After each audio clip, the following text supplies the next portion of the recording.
Welcome, everybody, to the Beards and Bible podcast. My name is Josh. I'm joined on this lovely evening, even though you may be listening to this another time, by the great Gabe Rutledge. Gabe, how you doing, man? I'm doing well. Yeah, we have switched up the recording times, and I'm in favor of that. It's not 5:15 in the morning. Yeah. I don't have to go feed my 6-year-old breakfast. Which is code for something else. We both know. And my brain is at full capacity of operation. But about an hour from now, my brain's going to start shutting itself down because it's nearing my bedtime. But yeah, me too. Yeah. This is the golden hour. Yes. Yeah. Yes. I told this to Gabe, and I'll confess this. I right now have the All-Star game on, the Major League Baseball All-Star game on the screen behind me. So I'm multitasking. I've got Gabe on this screen. I've got our show notes on this screen. And I have the Major League Baseball All-Star game on this screen. And so if I get distracted and I'm just sort of zoning out and staring at this screen, then just snap your fingers and I'll snap back into it. So yeah, I'm glad you clarified. I was going to ask, what is this sport? What is a sport that you are watching? What is the All-Star game? Wow. I was going to guess baseball. Yeah. Based on the fact that you have the Atlanta... It's either Atlanta Braves or it's Alabama hat. I don't know which. I can't tell them apart. How dare you? How dare you? Yeah. You, man, we've been friends a long time, but that's wow. Wow, that hurts. Let me look at the Atlanta Braves versus Alabama logo is sinfully similar. Well, you can see like the Atlanta Braves. So Atlanta if you're watching Braves on YouTube, has a little you at can the top. It has the, and that's an Atlanta Braves hat. This is an Atlanta Braves hat I'm wearing. Of course, I'm a Georgia fan. I'm not going to be caught dead in a. Okay. Yeah. Speaking of Atlanta Braves, Ronald Acuna Jr. is up to bat right now. If you're a Braves fan, he made the All-Star team this year, so they're doing good. They've got one of the best records in baseball right now. So, yeah. But then again, yeah, I see that the Alabama logo has a little frilly thing at the top of the A. Yes, that's the difference. That's not the only difference. Yep. Mm-hmm. Yeah. Gabe, have you ever been to a Major League Baseball game? No, I haven't. I haven't. I don't know what I'm missing. You're missing, and I'm okay with it. Americana. You're missing a slice of American pie, my friend. Just beautiful red, white, and blue where the eagle flies. It just doesn't move fast enough for me. Like, it doesn't. I need a sport that moves fast, like volleyball, ping pong. What's else? You take your kid to a ping pong match and hey, sport, let's get a hot dog at the ping pong match. I need something where there's a lot of scoring in a short amount of time, and then we just move on with our lives, like something. I think that's called basketball. Yeah, basketball. I enjoy watching basketball. Do you? Okay. Yeah. Well, maybe one of these days we can catch a basketball game together. Although I highly doubt you would be committed to that, but anyway. I would go if you wanted me to join you. I would go with you to a basketball game. Well, how's your life been the past few weeks? Good. This is the last time I saw you. Getting ready. We're going. Stacy and Noah, my oldest son, and I are going on a very long-awaited trip to Israel here in 3 weeks. Oh, wow. We're leaving. Yeah. That's awesome, dude. We're looking forward to that. Getting geared up, getting passport, all that stuff arranged, and looking at rental cars when we get there. So I'm going to rent a car. I'm going to drive around Israel. Wow. Can you picture that? Yeah. That's amazing. Do you know Jesus drove a Honda? Did you know that? I don't know where this is going. Because he said, I and the Father came in one accord. Yeah. Anyway, that's a dumb joke. I will think of that as I'm driving my You should Toyota. Tell that. You should tell that to your teenage son and see if he laughs. As we're walking down the Via Dolorosa. It's a somber, sacred moment, and you break the ice with a terrible dad joke. Yeah. So you've been to Israel before. Has Stacy ever been to Israel? No, she hasn't. Yeah, we never been to Israel together. Noah has never been, and he's never even flown in an aircraft. Wow. So this would be kind of a cool experience for him. Yeah. That's awesome, man. Ronald Acuna just struck out, so yeah, you don't know who that is, and you probably don't even know what a strikeout is. So too bad. Well, I'm kind of jealous. I'm not kind of jealous. I'm a lot bit jealous. That's awesome. Yeah, come with us. You should go. Yeah, I'll just drop everything and come to Israel. I'm sure I could manage that. I'm sure Jenny would not mind being the sole parent for 10 days in a row whatsoever. Yeah, she can handle it. Yeah. No, don't even tell her. Like, just tell her the day before. Yeah. I'll tell her I'm going to, like, Atlanta or something, and then what I don't tell her is I'm going to Atlanta to jump on a plane to Tel Aviv. No. Yeah. No, that's terrible. One of these days I'm going to go to Israel, and I really, really want to go like you guys are going. I don't want to go. Are you going as part of a massive tour group, or are you guys kind of doing a solo? See, that's just us three. That's exactly what I'd love to do. I wouldn't want to go with a giant, big tour group and be a part of the bus stuff. And which I'm sure every, like, holy site there is probably inundated with tourists. Yeah, it just depends on the time of year you go. In the summer, like when we're going to be going in August, it's going to be relatively empty because it's so daggone hot. Really? No one wants to go to Israel. Oh, well, yeah. But that's all good. Yeah. But yeah, being in a big tour group sounds really lame. I've never done it before, but, waiting 30 minutes in a bus so all the, older people can use the bathrooms while you wait to go to the next stop sounds really enjoyable. That's how I want to spend my time in Israel. Absolutely. A good way to spend your summer. Yeah. Well, Freddie Freeman's up to bat. If you're a Braves fan, you know who that is. Freddie Freeman, a.k.a. Judas Iscariot. It's a joke because he used to play for the Braves and now he plays for the Dodgers, but you don't know who the Braves or the Dodgers are, so. Yeah. Nope. Gabe, when you and I were in college, we started our college career in 2003. We both took, because we had to, classes on Christian ethics, because we went to a Christian college where, by default, we got a Bible minor. And in 2005 and in 2004, the Terri Schiavo case was happening right down the road from us in Clearwater, Florida. We were in Lakeland, Florida. What do you remember about the Terri Schiavo case? And what do you think about it now? Or do you remember the Terri Schiavo case? Yeah. I vaguely remember the Terri Schiavo case. I was very uninterested in the news at the time. Yeah. And uninterested in ethics at the time. But yeah, I think I remember it being she was in a vegetative state, or maybe almost vegetative state. I think she was like partially conscious or not conscious at all. Tell me, was that the case? Well, she was basically on a feeding tube, and her husband wanted to disconnect her feeding tube. She had been in a vegetative state since 1990. So we're talking for like 14, 15 years. And her parents wanted to keep her alive by keeping the feeding tube in. Her husband basically argued that his wife wouldn't want her life artificially prolonged and she would never have any hope of recovery. And so, man, it went back and forth and back and forth and back and forth. And it grew so big that, like, the Vatican was, like, weighing in on the ethics, and it became like a sanctity of life issue. And so the big hot debate was, should a person's death be prolonged?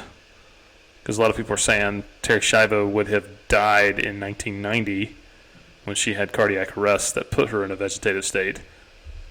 But she was connected to a feeding tube, and for 15 years she'd been kept alive artificially. But others were saying, no, taking out the feeding tube, that's just euthanasia. You're just committing murder as a way to not necessarily put her out of her misery, because we don't know if she's in pain because she's in a vegetative state, but you're killing her because she's a drain on the system, keeping her alive in a vegetative state. And so I can remember some very, very, very, very lively and heated debates in our Christian ethics class. And then it happened, the feeding tube got taken out in March of 2005, and she passed. And so, man, it was a very... I don't think I'd really considered the topic of euthanasia, right to die, artificially prolonging someone's life ever before until that case.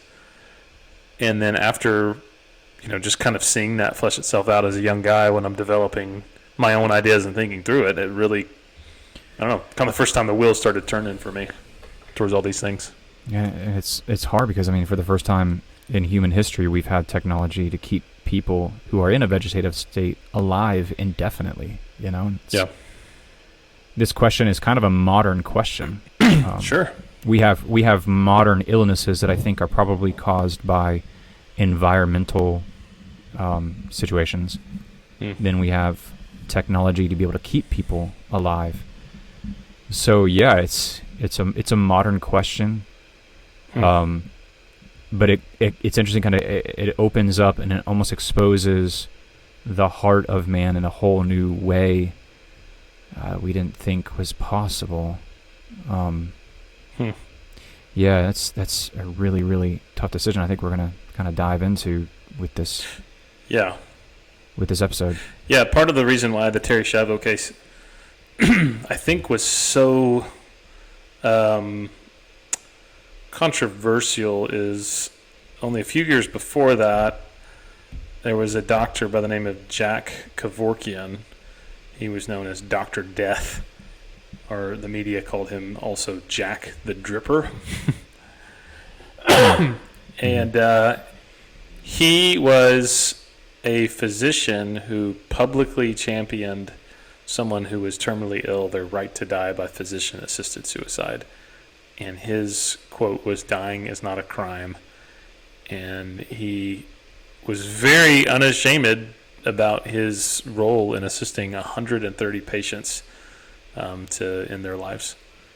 And I sent you a video earlier of him doing a 60 Minutes interview. You got a chance to watch it? Yeah. What did you think? Man, it was intense. Very intense. Basically, a guy named Thomas, is dying of ALS, or Lou Gehrig's disease, and is in the late stages of it. And Jack Kevorkian asks him multiple times in the video. Basically, he's filming this video as kind of a chronicling this man's decision-making process, and then finally the man is so fed up with living with this disease that he consents to allowing Jack Kevorkian to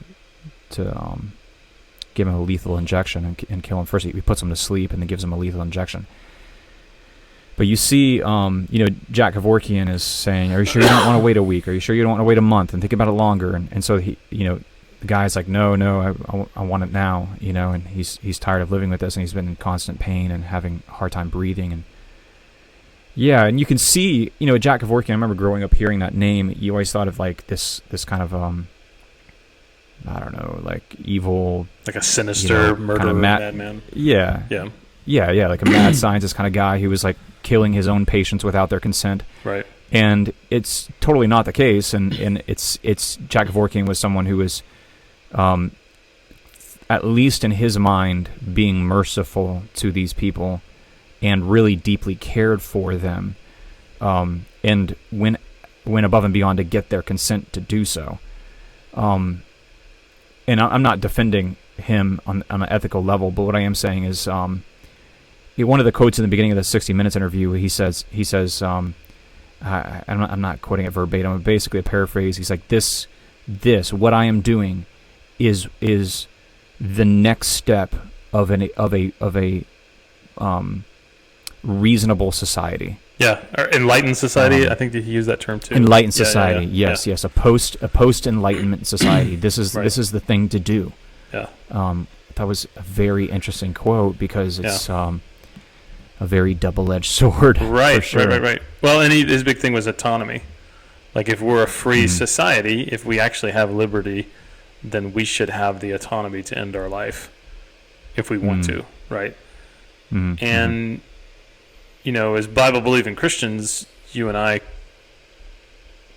obviously have some disagreements with his worldview, but one of the things that we can't really say about Jack Kevorkian is he was not a madman. He knew what he was doing, and he was a very he had a lot of conviction in what he's doing. It was like a moral crusade for him almost. And he actually wanted to get arrested because he wanted to be kind of a martyr for this cause of physician-assisted suicide. So what's interesting is he assisted 130 patients in ending their lives, and the Detroit Free Press did a report on him. And here's what they reported. 60% of the patients who died with Kevorkian's help were not terminally ill. And at least 13 had not complained of pain. The report further asserted that Kevorkian's counseling was too brief, with at least 19 patients dying less than 24 hours after first meeting Kevorkian.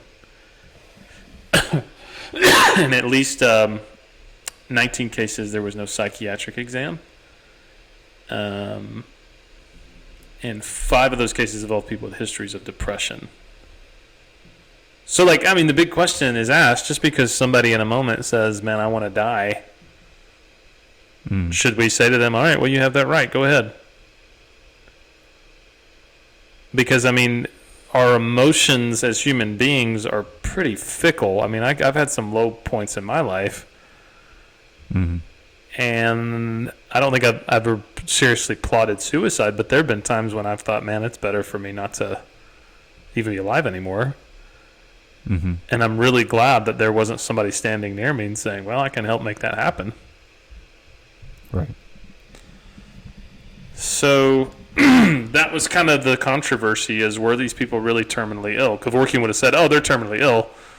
The Detroit Free Press said, no, they weren't. They weren't truly terminally ill. They could have died from that disease, but there's no way to know that they would die from that disease.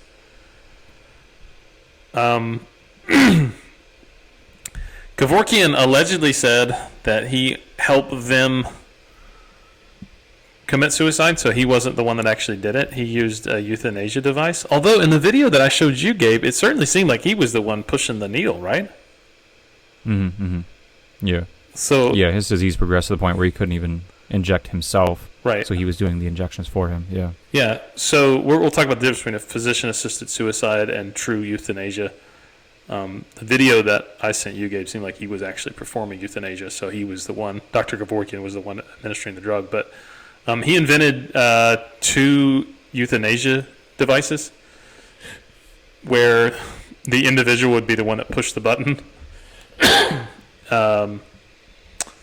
So one was called the Thanatron, which Thanatos is Greek for death, and that just means death machine. The other was called the Mercitron, the mercy machine, and that was a very rudimentary machine that had a gas mask canister fed by carbon monoxide. So, that's pretty dark, that he essentially equipped these people with this stuff and said, all right, here's the button, and let him push the button.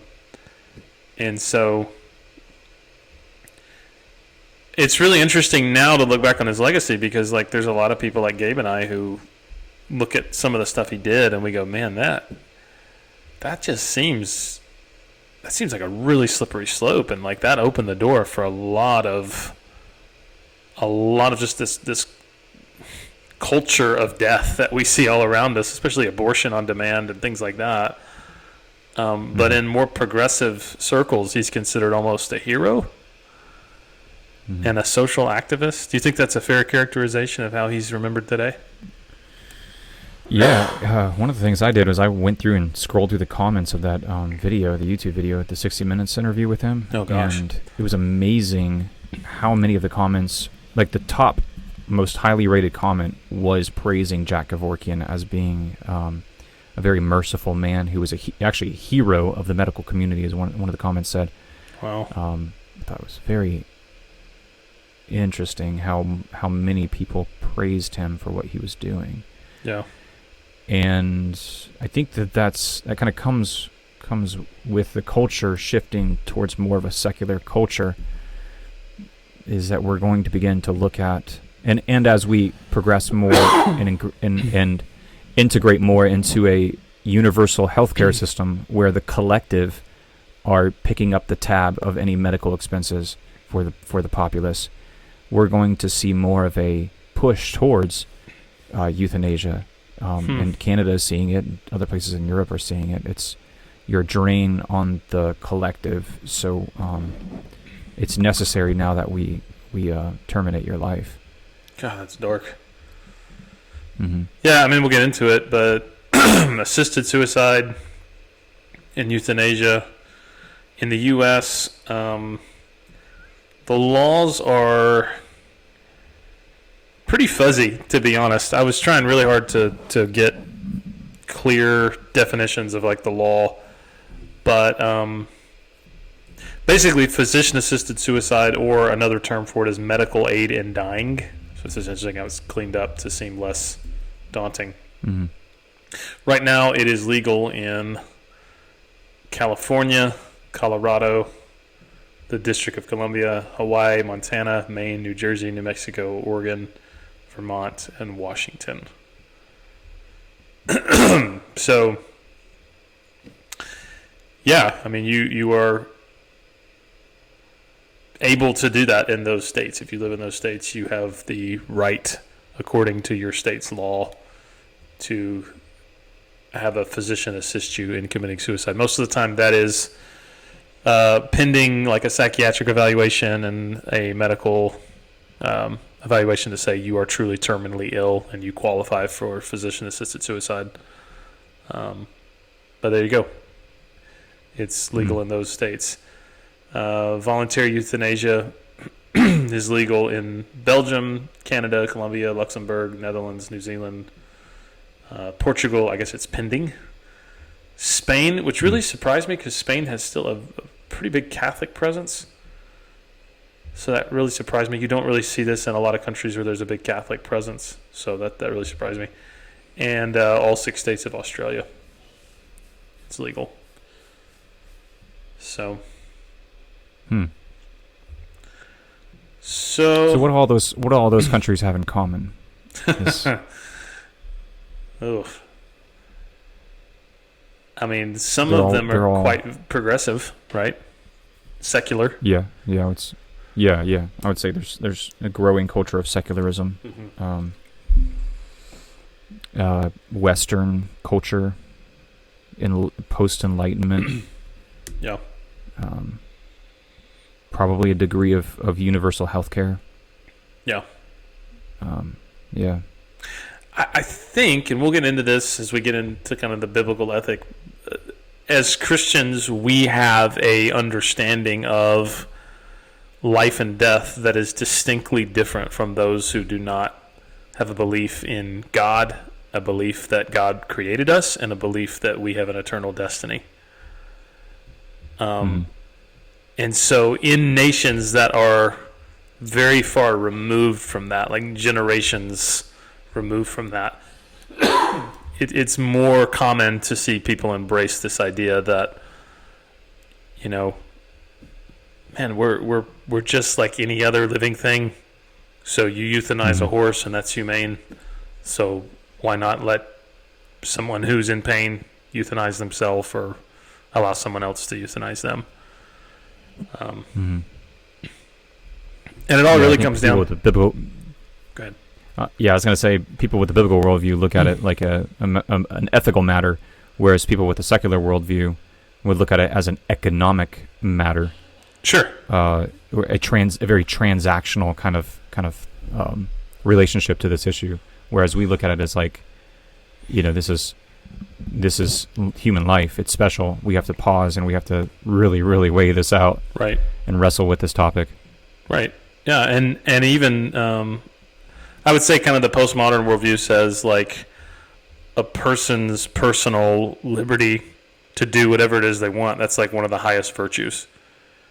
And so anything that keeps them from doing what it is they feel like is going to make them happy, we should get out of the way and let them do that. I think that's the big debate with like the trans issue right now, right? Mm-hmm. If a guy wants to identify as a woman and shower in a ladies' locker room, then we should all go along with that and get out of the way as long as that makes him happy.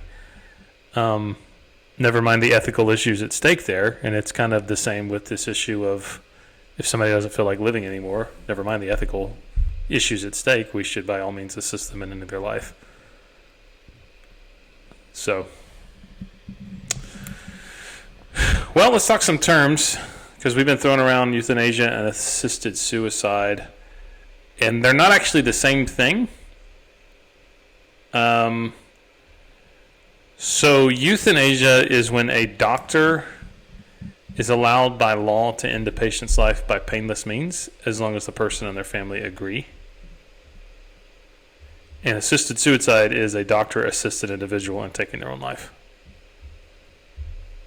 So it kind of seems like what we saw on the video with Dr. Kevorkian, that was more euthanasia than assisted suicide.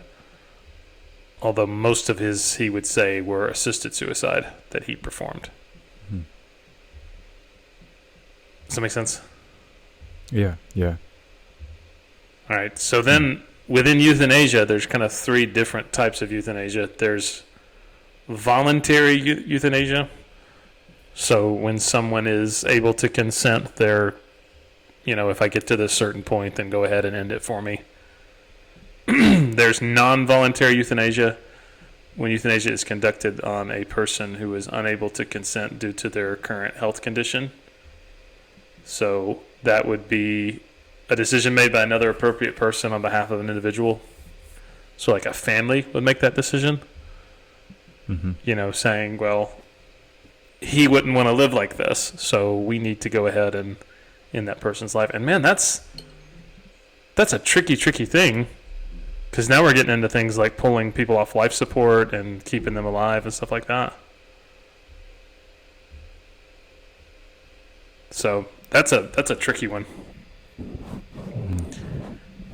And then there's involuntary euthanasia, which is called murder because it's against the person's will. And that's not what we're talking about. We're not talking about somebody who does not have any informed consent because they don't want to die because they weren't asked. They're just killed. And someone says, I'm doing them a favor by killing them. No, that's called murder, and that's not what we're talking about in that case. One could make the case that even the topic of euthanasia is murder, but involuntary euthanasia kind of stands alone. It's a category by itself. It is, and it is in a category by itself, but it's one step away from voluntary euthanasia.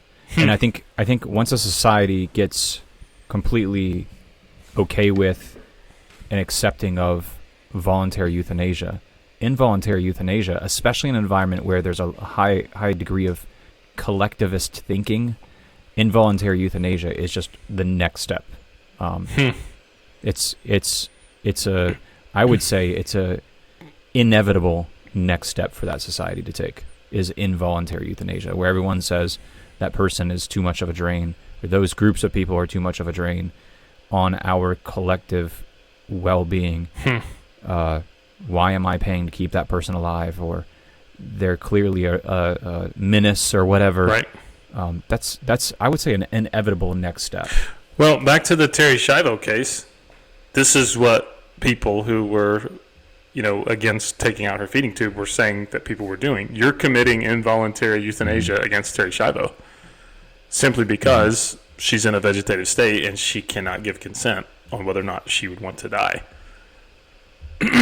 And so the big argument was, if someone's handicapped and if someone is, only alive because there's a feeding tube or only alive because they have caretakers around, do we just say that's too much of a drain? Go ahead and just let them die because we're just not going to take care of them. And so that's when, again, the image of God and the sanctity of life kind of come into the picture. You've got to make that decision based on what you believe about the dignity of humanity, not just the economics of the situation.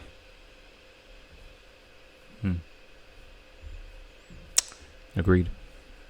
So this is where it kind of gets tricky, and we'll kind of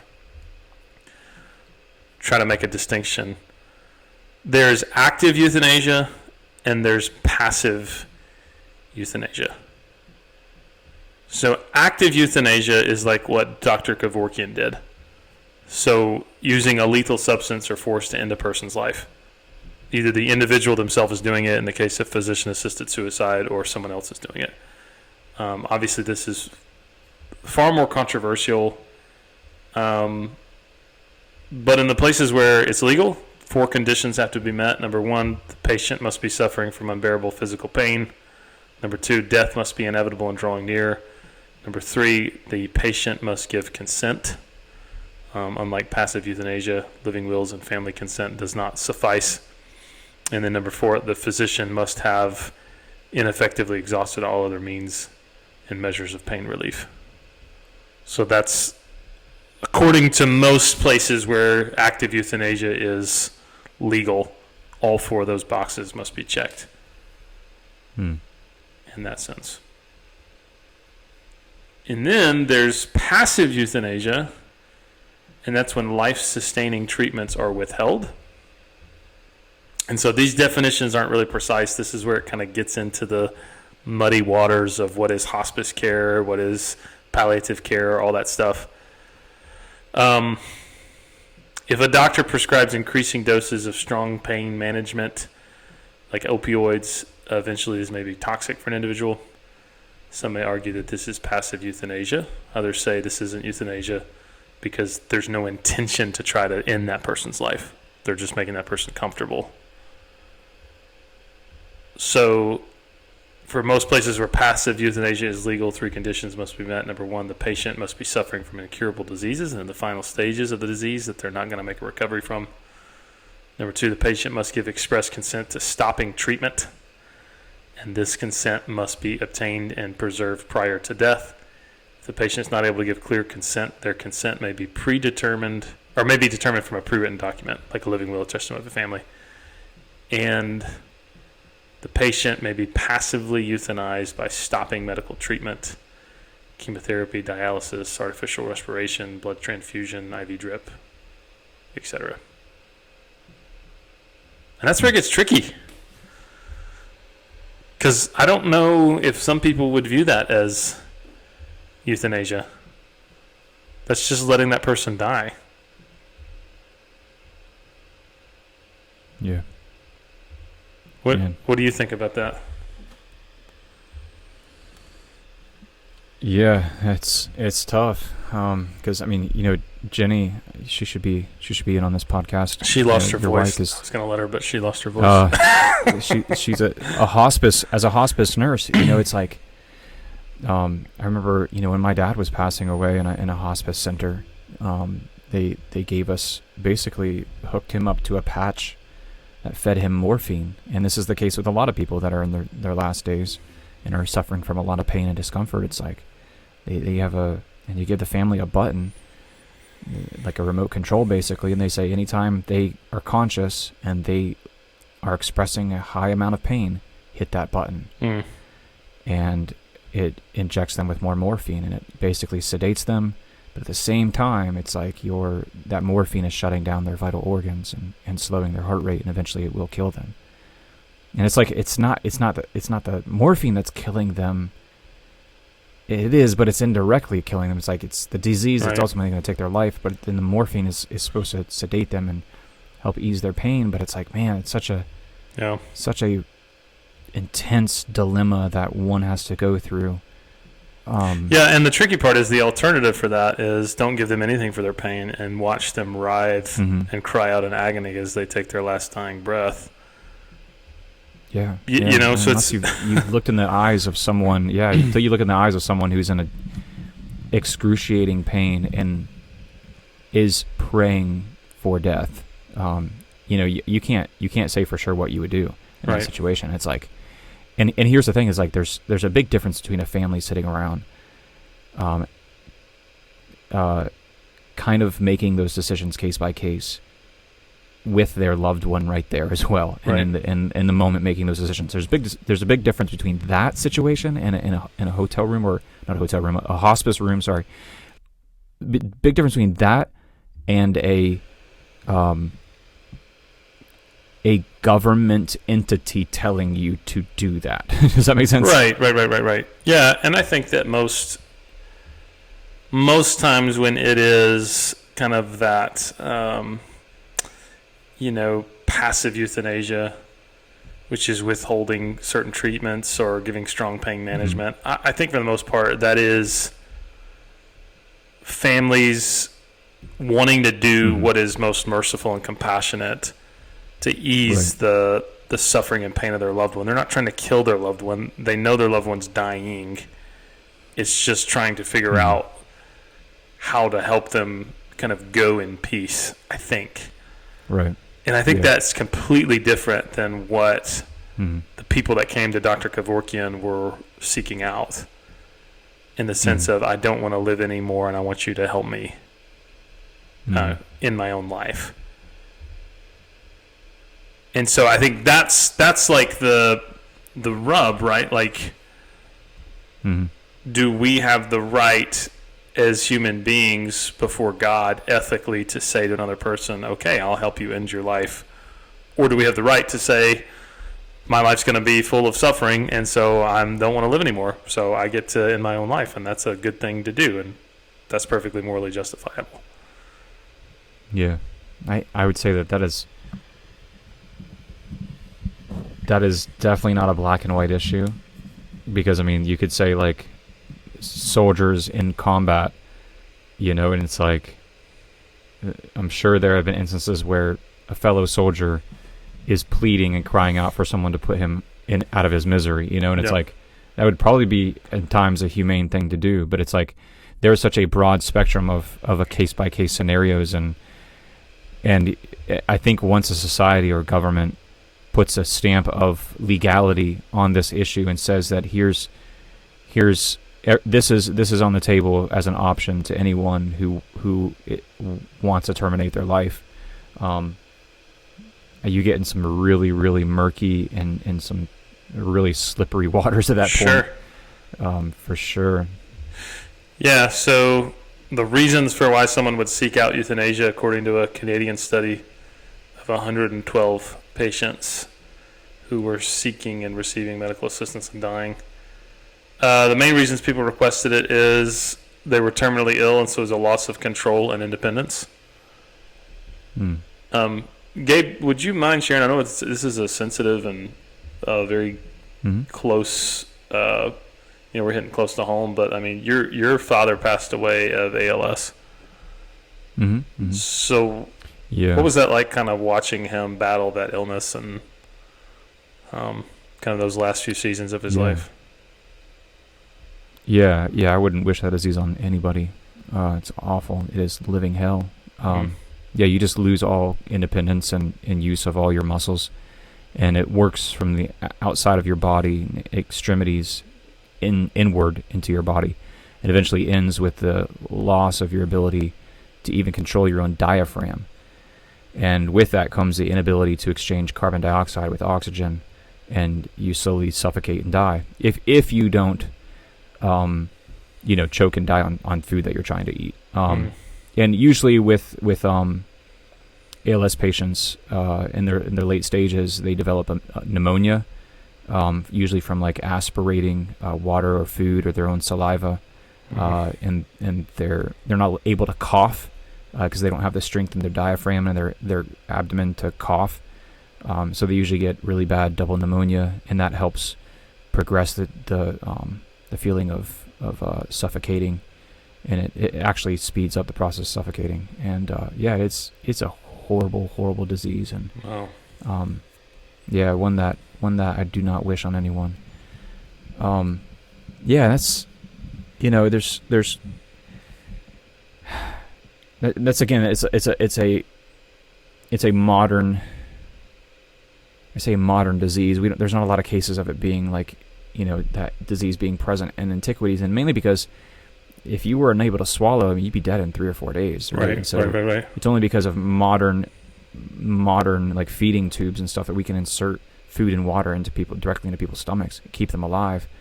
That would not have been a thing 100 years ago. So, we wouldn't have had time to diagnose someone with ALS. So this question is only cropping up because we're able to keep people alive thanks to technology and medical breakthroughs. Yeah.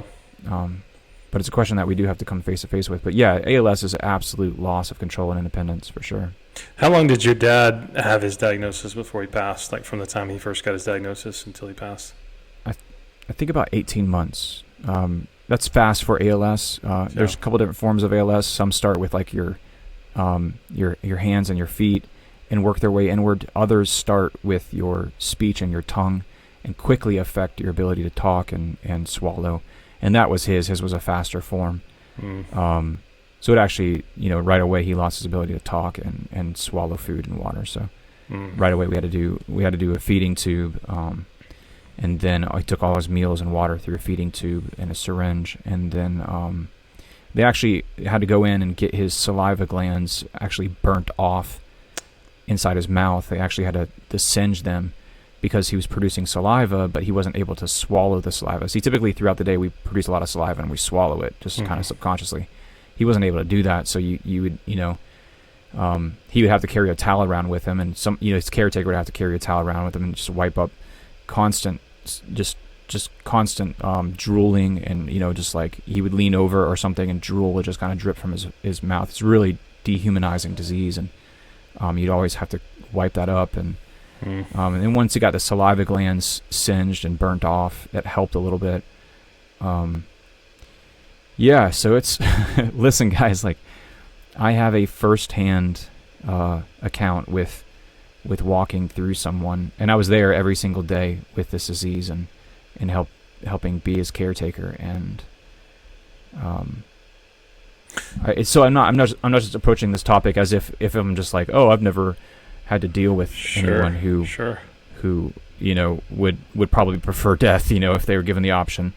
Yeah. I've been there and and experienced this, and I'm coming at it with a high degree of empathy for people who are having to walk through terminal illnesses.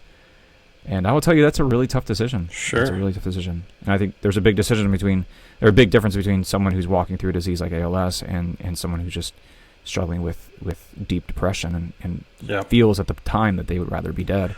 Sure. That's where we got to be really careful. So you can understand why someone would seek out euthanasia.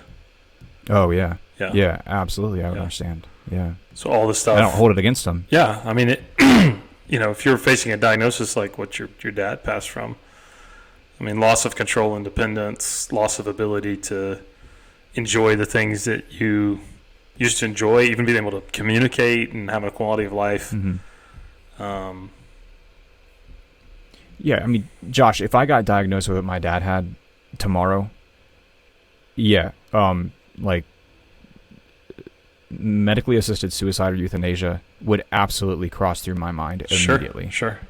Just to give you a frame of reference, like I'd say, okay, let me live out a couple more months with this, and then once things like that would absolutely be on the table for me. Now, is that something my family would be okay with, and would that be me being selfish in the moment and stealing time away from my family just because I don't want to suffer? Possibly. Right. And is that the route I would go? I don't know, but I can say with a high degree of empathy and experience that is a very, very tough decision. Sure. And yeah. Wow. Yeah, so the ethical issues surrounding it, I mean, we can understand why somebody would want to seek that out. We can understand why someone would even want to explore administering that to a family member who's suffering. But the ethical issues would be, the doctor's role in that, because doctors take a oath that they will not do any harm. They're not going to, do anything that would cause bodily harm to a patient. And by definition, what euthanasia is you are ending the life of a patient, which directly goes against what a doctor went into medicine to do in the first place. We're going to get into kind of the spiritual objections to it here in a minute, but obviously that plays a big role in it. But one that we've kind of hinted at is patient competence. Like, euthanasia is only voluntary if that patient is mentally competent and they actually understand what's going on. And determining if that patient actually understands and knows what's about to happen, and if they're in a mental state to actually make that decision, is really, really, really tough. Does that make sense? Yeah. And so if somebody's in a depressive state and, man, they've had a really, really, really crazy battle with mental illness for a long time, and they're like, I want to die. Okay. Do they really? Or is it just like today they do, but tomorrow they might not, right? And determining that, I mean, that's really, really tough, because, I mean, this is a permanent decision that person's making, right? Another ethical issue is guilt, because patients may feel like they're a burden on resources and are psychologically pressured into consenting. Again, Gabe, this is kind of what we're talking about with, like, the secularization and the kind of the postmodern kind of collective that, you know, we're only keeping people alive who can contribute to the collective, and so an individual might feel like they're a burden and they're pressured into, well, I don't want to be a burden on anybody, and really that's the wrong way to look at it, right? Slippery slope. We kind of mentioned this. So there's the risk that this will start for people who are terminally ill, and then we crack that door open, and then that'll begin to include other individuals, right? So this person has been depressed and feels like they want to die every day for the past 10 years.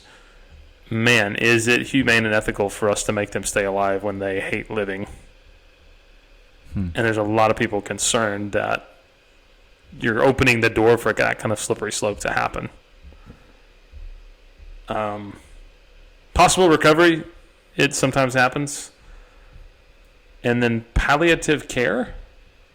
So like you were mentioning, like your dad on a morphine patch, like that kind of makes euthanasia unnecessary, because someone is able to die, you know, basically pain-free if there's good palliative care available.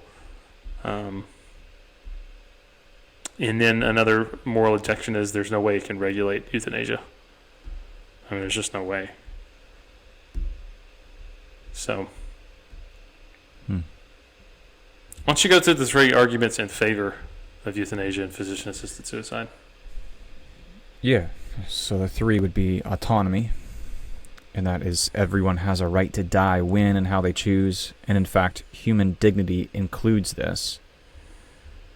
The second argument in favor of euthanasia or physician-assisted suicide would be minimizing pain and suffering, that it's actually quite moral, humane, and merciful to take away the suffering of a terminally ill individual, and we actually have the moral obligation to do this. And the third argument for this would be that there is no morally relevant difference between taking steps to hasten death and allowing the dying process to occur. Since withholding treatment is permissible, why wouldn't euthanasia also be, since the end result, or death, is the same in either situation? It's just kind of like an ends justifies the means argument, basically. Yeah. So this is kind of the topic right now that, this is where people are kind of split and divided. I think there's one group that would say it is 100% moral and ethical to give someone the human dignity to die with dignity in a way they choose. And others would say, no, we don't have that right. And I think it all comes down to, what do you believe about God and what do you believe about human beings? Yeah. And even like, I really hope, gosh, I'm going to be so like sensitive how I approach this. I've lost friends to suicide. I've done funerals for individuals who've committed suicide. And suicide is one of the darkest and most awful, terrible things. And doing a funeral for a 14-year-old girl who committed suicide is probably one of the hardest things I've ever done in my life. And I don't know exactly how somebody gets to that place mentally where they believe that's the best option out of where they are. But if you're listening to this right now and you're in that place where you're thinking, this is an option, this is a viable way out of the pain that you feel, if there is a God in heaven, and there is, he has a plan for your life, and he knows you, and he is the one that's writing your story, and he's the one that gave you your life, and so he's the one that's responsible for that day that your life ends. And so to take our own life is basically usurping the role of God. Would you say anything to that and add to that, Gabe, in any way? Yeah, I think suicide is just a symptom of complete loss of hope in one's life. Yeah. They say we can live 40 days without food, 3 days without water, 2 minutes without oxygen, but 2 seconds without hope. And it's so true, because hope is what makes us wake up another day and continue on with our life, even though at times it can be horrible. But yeah, I think that's one of the key tenets of the gospel is hope. And one of the things that should underpin any conversation that we as Christians have about this particular topic is we should be people of hope. Hope in the kingdom, hope in the resurrection, hope in his return. And I think as we continue to pipe out more secular teaching and bolster this secular culture and mindset in Western civilization, we're going to continue to create more and more hopelessness and purposelessness in populations. And people will not only seek to destroy their own lives, but they'll seek to destroy the lives of those around them as they're doing so. And we're seeing the byproduct of that, with mass shootings and this very topic the only reason we're having to do a podcast topic on this is because this is becoming a very, very hot button issue right now. But it's a product, I would say, is of a loss of collective hope in a society. Yeah. Well, anytime in the Bible you see characters committing suicide, and there's 6 that are mentioned: Abimelech in Judges 9, Saul in 1 Samuel 31, Saul's armor bearer, Ahithophel in 2 Samuel. So if you're looking for a baby name, there you go, Ahithophel. Zimri in 1 Kings, and then Judas. All of these men are noted for their wickedness. The exception is Saul's armor bearer, because nothing's said about his character. But yeah, I mean, the Bible does not view suicide as a morally justifiable thing in any context. It's equal to murder. Somebody might say, well, Samson is, he committed suicide because he pushed the columns down in the temple of Dagon, the Philistines. Well, Samson's goal was to kill Philistines, not really himself. So I don't know if that really counts in that, right? So the Bible views suicide as equal to murder, and that's what it is. It's self-murder. And God is the only one who decides when and how a person should die. Psalm 31:15 says, "My times are in your hands." And so God is the giver of life. He gives, he takes away. And so listen, I'm not saying that is easy for somebody who is dying of a terminal disease, like Gabe, your dad. But your dad finished his race well. He ran the race with endurance that was set before him. And the last few miles of his race, he was suffering and he was hurting. But man, he finished his race well, And the reason that we don't have that right to end our own life is because God is the one who has given us life, and he has the authority to take that life And we're created in his image and likeness, and so we have dignity and value to our lives. And at some point, if we just decide our lives are not worth living, that fundamentally rejects the dignity that God has given us. Gabe, read Genesis 2:7 for us, and we'll talk about this thing called life that God's given us. Yeah, then the Lord God formed a man from the dust of the ground and breathed into his nostrils the breath of life, and the man became a living being. It's an interesting idea that God breathes into man's nostrils the breath of life. What would that say about the difference between man and every other living creature, that God himself breathed the breath of life into his nostrils? Yeah, did God breathe into animals? I know God breathed a breath or spirit. But I wonder if the original language is there that's behind this in the Hebrew, if it's like different, if it's if it categorizes it differently, like what he uses to animate animals versus humanity. But that's at the crux of it. That's the difference. Is like in a biblical worldview, we look at humanity as different than the animal kingdom, and in a secular worldview, they're all homogenous. That we're just highly evolved forms of animals. No.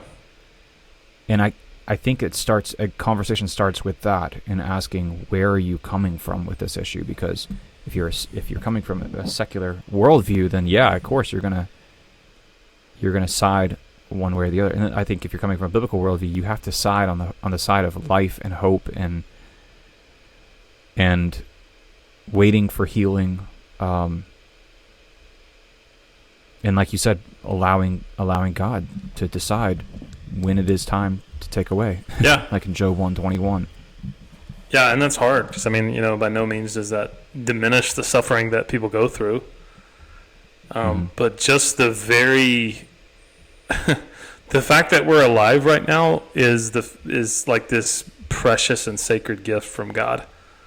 And like every moment matters, and every breath that we breathe is a gift. And the Bible is very clear that we're going to have suffering and pain and hardship. But to end this life willingly, even in the midst of suffering, pain, and hardship, that's to blaspheme the giver of life. I put this in the show notes, Ecclesiastes 7:14. In the day of prosperity be joyful, and in the day of adversity consider God has made the one as well as the other, so that man may not find out anything that will be after him. So suffering is never a morally justifiable reason to end life. You can't find that anywhere in Scripture.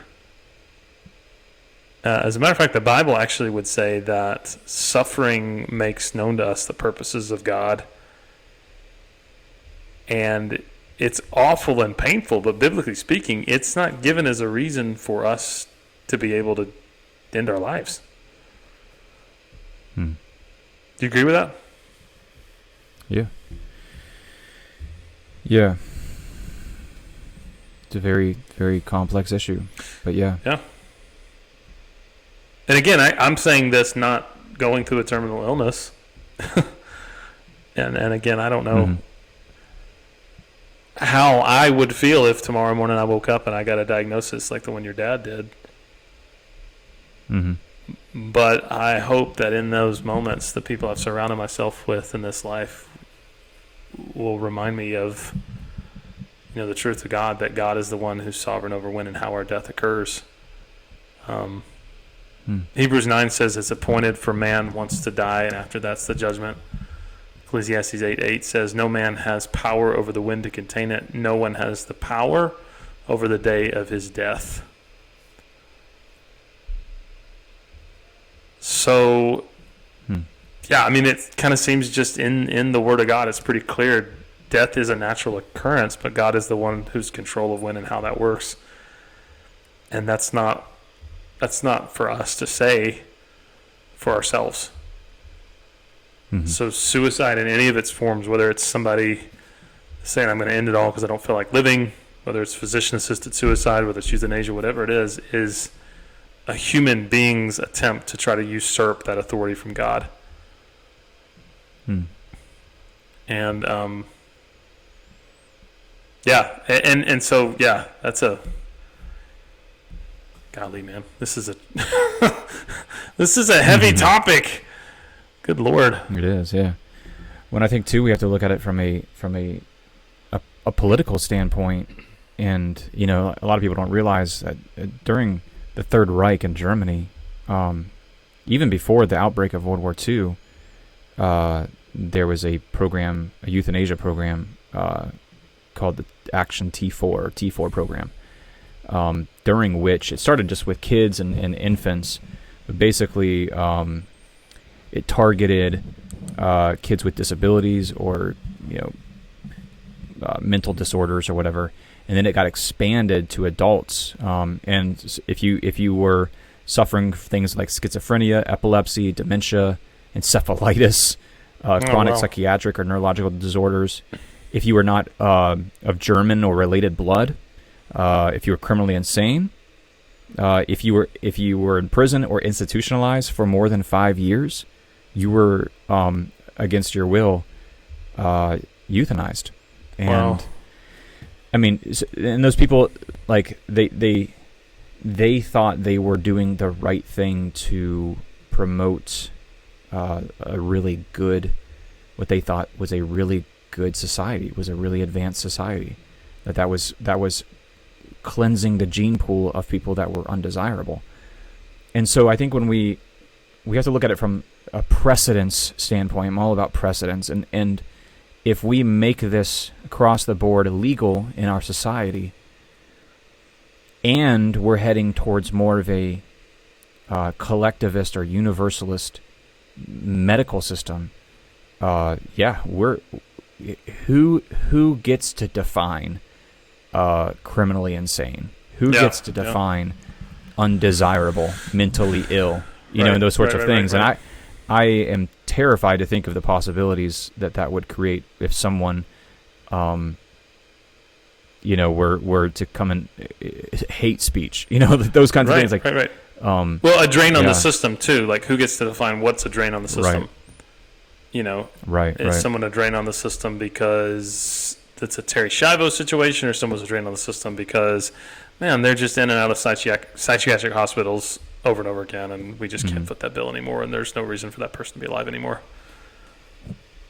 So, it is a very, very sobering thing to think. If we start removing the sanctity of human life away from our understanding, that cracks the door open to where we begin to justify genocide, essentially, and say that that's morally excusable or justifiable. And that's, most everybody knows about the 6 million Jews who were systematically murdered during the Holocaust, but many people don't know about the 250,000 people that were exterminated through this euthanasia program in Germany during the Third Reich. That's 250,000 people in like a decade that were euthanized against their will. Like, how did, and here's the thing, it wasn't like just like overnight they got there. How did they get there? And it was like a slow build up to this. Okay, I think that's probably a good idea now that we go ahead and round these people up with schizophrenia or epilepsy or dementia or whatever, and let's go ahead and euthanize them, and that's a good idea. Well, like, how does a society get there in a post-Enlightenment world, right? Right. Well, we love to praise ourselves as being post-Enlightenment, but man, we can do some really screwed up stuff post-Enlightenment. I think it starts by saying that we as human beings have the right to determine which lives are worth living and which lives are not worth living. And so when you crack the door open to say this person has a life that's worth living and they should be allowed to continue to live, and this person, their life isn't really going to amount to much and they don't have any life that's worth living at all, so we could either allow them to end their life if they want, or we can go ahead and tell them that they've got to, and we're going to do it for them. Another thing that's crazy is as the Allied forces were closing in on Berlin and closing in on Nazi parties towards the end of the war in 1945, the amount of German officers that committed suicide was astounding. I mean, obviously Hitler and his mistress, but I mean, if you read some of the accounts of just, I mean, awful. Joseph Goebbels, the Minister of Propaganda, he had a beautiful family. He had his wife and 4 or 5 children, and fed every one of his children cyanide pills. And it was just like this, like, culture of death that was just, it was so cheapened. It was just like, that kind of life is not worth living, going into captivity as a war criminal and whatever. So I'm going to determine that life is not worth living for my children, so I'm going to go ahead and end my children's life now. I mean, that's a dark place to get as a culture, and it's a dark place to get, I think, in somebody's mind to start playing those games. And so that's why I think this is such a important thing for us to get right as Christians as we move into more post-Christian culture. Yeah. So, well, man, heavy stuff, dude. I feel like next episode needs to be something super lighthearted and chipper and easy. Yeah. Well, that topic's not going away anytime soon, and I hope we can make the right choices. How is your baseball game going? I see your eyes darting over there towards your phone. Well, so Austin Riley, who's infielder for the Braves, he had a great at bat. He got a single, so I'm really proud of him. He's my guy, Austin Riley. So, what's your most valuable baseball card? That would be a Do you have baseball cards? Dave Justice rookie card. That is in my office. Old Dave Justice. You have no idea who Dave Justice is, do you? No idea who Dave Justice. Couldn't pick him out of a crowd. Yeah, David Justice played for the Braves, and he was on the World Series team in '95. Did he have a mullet? He did not. No, he was he was a short-haired. I think he's a bald guy. Shaved it, cut it short. So, yeah. So I've got that in my office at work. So I don't really have a ton of sports memorabilia. What I do collect, though, are Chick tracks. Do you know Chick tracks? Yeah. Yep. So I collect those, and my friends Kevin and Shelly Hotsteller always bring me Chick tracks when they find them out on the road. So shout out to those guys. Thanks for bringing me Chick tracks. Keep them coming. So I have a collection of probably 9 or 10 in my office. I love it. So. Oh man. Yeah, it's great. I keep those along with all of the crazy letters that people have written me, like the conspiracy theorist letters and newspaper clippings cut out and pasted to YouTube videos people think you should watch. Yeah. With all of your free time. I think other pastors would probably be so disturbed they would throw those letters away and pray over their office when they get them in the mail. I think they're really funny, and I keep them in a file folder. So, the ones that talk about fluoride in the water and all that stuff. So that's good. Every pastor should have a folder of that. So the Seventh-day Adventist mantra that there's laws that are going to be enacted in the United States that everyone has to keep a Sunday Sabbath. Oh, really? You really believe that? That's yeah. Oh wow, I did not know that. They're called blue laws. Yeah, we should do an episode on it sometime. Yeah, well, I don't know if you know this, but the marathon that you and I are running in October is put on by the Adventist Church. So, yeah. Did you know that? Yeah, I did catch that. Yeah. Okay. That's why it's on a Sunday. Yeah. Yeah, that's a dead giveaway. So. You should just wear all blue and be like, blue laws. I have a t-shirt like pro blue laws or something to trigger everyone. That's funny. Oh gosh. Maybe we should do an episode on Seventh-day Adventist. Hey-oh. Not controversial at all. No. Well, thanks for listening to the episode, guys. If you have any questions, if you have any concerns, Or, man, if you just want to talk through this issue, please reach out to us. If you're local, Gabe and I would love to sit down and get a cup of coffee with you and talk through this. Or you can send us an email at beersandbiblepodcast@gmail.com. We would love to hear from you. Always love hearing from listeners and viewers. So you guys take care. Thanks for listening, and we will see you next time.